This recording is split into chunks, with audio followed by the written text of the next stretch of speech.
If you like this video, please click like, subscribe, share, and if you want coaching with me in Nottingham or online, all the information is in my bio. Are you doing all right? So this week I'm going to talk about the only thing that matters, not in life, but in snooker. And that thing is the contact point. That's 1/10 of a second where that tip is in contact with that white ball. I know I'm like a dog with a bone with this channel. People are thinking about everything else.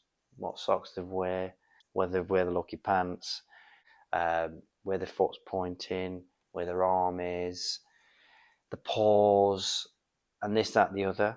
And they're distracting themselves from what they should be thinking about and that hitting that point. Obviously, these rabbit holes that people go down, horrible, dark and dingy places. I've been down there, no good. When you see the best players in the world, and I know they're professionals, but it's not magic. When they're playing the best on these big stages, all they're thinking about is pot that to get on that. And everything else is running in the background. Now, like I said, I do post about stuff technically on this channel, but ultimately, all that stuff should be running in the background. It's just a feeling that you can repeat, because if you can't repeat it, whether pretty or not, you ain't going to be a good player. No chance. No chance.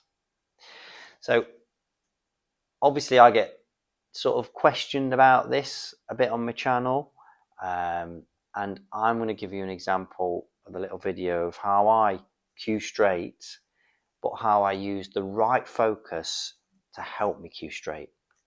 Here goes. So how do I cue straight? So obviously I could talk about all the time about, cueing straight's not the be all and end all.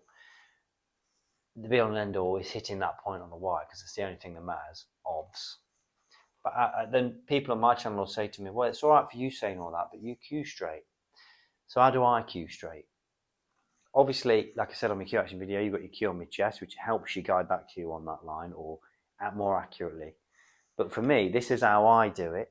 When I've got down, I find that line, and then I'm an object ball player, so I look at the object ball when I actually strike.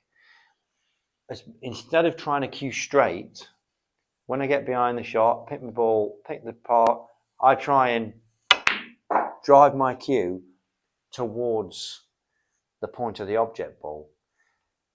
So because I'm actually consciously trying to push my cue to that point, it actually helps me cue straighter or more accurately. But I think that is a better focus than just trying to be aware of cueing straight, because if you're cueing straight in the wrong direction, that's no good. So my point is, the primary sort of goal is to try and hit the correct point of the white and push it towards the end, towards the object ball, or the contact point. And I think if you can focus more on actually doing that rather than trying to cue straight, I think you might just cue straighter. So there you go. Obviously, like I say on that little bit there, that I do say, people do say to me, oh, well, it's all right, you cue straight. But I'm not trying to cue straight. I'm trying to hit the correct point of the white to send it on its way. And I think that primary sort of focus that you should have will help you cue better. It just seems to happen more if you are focusing on playing the game. And I know I talk about it a lot, but it's really important that you do that. So give it a go, see what you think, give me some feedback, and if there's any questions, just comment below, and we'll see if it makes you better.